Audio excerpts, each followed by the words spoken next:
Direction Kinshasa, la cour militaire rendra son verdict le 16 juin dans l'affaire Floribert Chebeya. Le défenseur des droits de l'homme a été assassiné il y a un an, jour pour jour. Le corps de son chauffeur n'a jamais été retrouvé. Leur famille dénonce une parodie de justice et réclame la comparution du chef de la police, Michel Lachkar.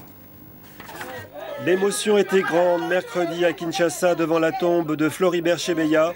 Un an après l'assassinat du président de la Voix des Sans-Voix et de son chauffeur Fidel Bazana, les militants congolais des droits de l'homme sont venus leur rendre hommage et réclamer justice. Alors que le procès touche à sa fin et que le verdict doit être rendu dans 2 semaines, les familles dénoncent un simulacre de justice et demandent la comparution en tant que prévenu du chef de la police, le général John Numbi. Le procès est en train de patauger. On est en train de jouer comme du théâtre, mascarade.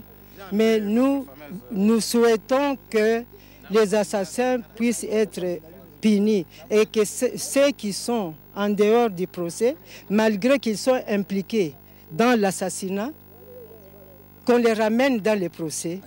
En bref, c'est John Numbi.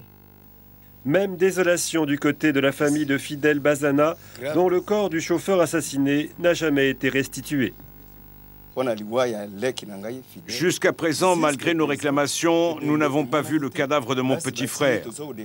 Nous suivons le procès, mais nous ne sommes pas contents de la manière dont la justice mène cette affaire. Les amis de Floribert Chebeya n'ont pas voulu que le ministre de la Justice pose la première pierre d'un mausolée en sa mémoire, tant que justice n'est pas rendue. Les mausolées, nous allons avec la famille construire les mausolées, nous les défenseurs des droits de l'homme.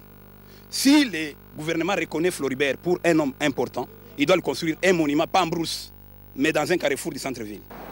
Une messe a également été célébrée en la cathédrale Notre-Dame de Kinshasa, où un prix Floribert Chebeya des droits de l'homme a été remis symboliquement aux membres de la famille.